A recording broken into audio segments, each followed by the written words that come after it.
வீடியோவில் deep concept discuss பண்ண போகிறோம். மெயினாக பார்த்தீங்கன்னா biotechnology based concept, morphology of flowering plants. Question என்ன அப்படின்னு பார்த்தீங்கன்னா, ஓகேவா, so which part of a plant absorbs most of the water and the minerals taken up from the soils?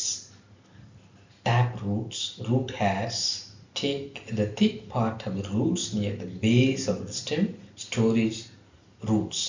So question என்னன்னு பார்த்தீங்கன்னா, ஒரு செடி இல்லைன்னா ஒரு மரத்தோட பிளான்ட், ஒரு செடியோட எந்த பகுதி வந்து அதிகமாக அப்சார்ப்ஷன் பண்ணுது வாட்டர், அதாவது தண்ணியும் மினரல்ஸ் அதாவது தாது பொருட்களையும் எந்த பார்ட் ஆஃப் த செடி வந்து அதிகமாக எடுத்துக்குது, எது மூலிமா செடிக்கு அப்சார்வ் ஆகுது, எது மூலிமா பூமியில் அதாவது சாயிலிருந்து செடிக்கு வருது அப்படிங்கிறதான் கேள்வி. அதாவது தண்ணியும் மினரல்ஸ் தாதுக்களும் எதன் மூலியமா சாயில் அதாவது மண்ணிலேருந்து செடிக்கு போகுது அப்படிங்கிறதான் கேள்வி. டேப் ரூட்ஸா, ரூட் ஹேர்ஸா, thick part of the root near the base of the stems, storage roots அப்படின்னு 4 ஆப்ஷன் கொடுத்துருக்காங்க. ஸோ இதில் சரியான ஆன்சர் எது அப்படின்னு பார்த்தீங்கன்னா ரூட் ஹேர்ஸ் தான்.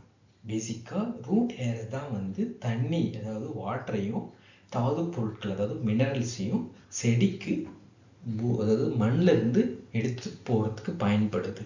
ஸோ இந்த வாட்டர் வந்து ரிவர்ஸ் ஆஸ்மோசிஸ் ப்ராசஸ் மூலயமா செடிக்கு வந்து பூமியிலேருந்து டிரான்ஸ்போர்ட் ஆகும். மினரல்ஸ் பார்த்தீங்கன்னா அதே மாதிரி ஆக்டிவ் டிரான்ஸ்போர்ட் ப்ராசஸ்ன்னு சொல்லுவாங்க, ஓகேவா, ஏடிபி. ஸோ இந்த ஆக்டிவ் டிரான்ஸ்போர்ட் ப்ராசஸில் என்ன நடக்கும்னா சாயிலில் வந்து கம்மியான பேசிக்காக பிளான்ட்ல வந்து கம்மியான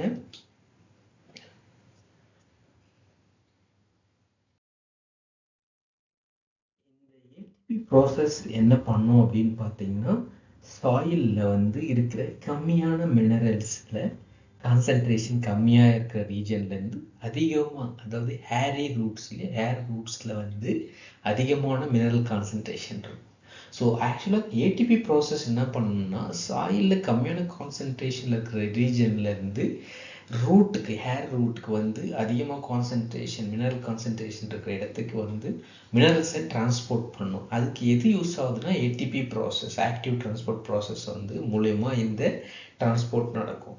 ஸோ ஆக்சுவல் அதனால் என்னன்னா ஸோ பிளான்ட்டுக்கு வந்து வாட்டர் அதாவது தண்ணியும் தாது பொருட்களும் அதிகமாக வந்து ரூட் ஹேர்ஸில் தான் நடக்குது.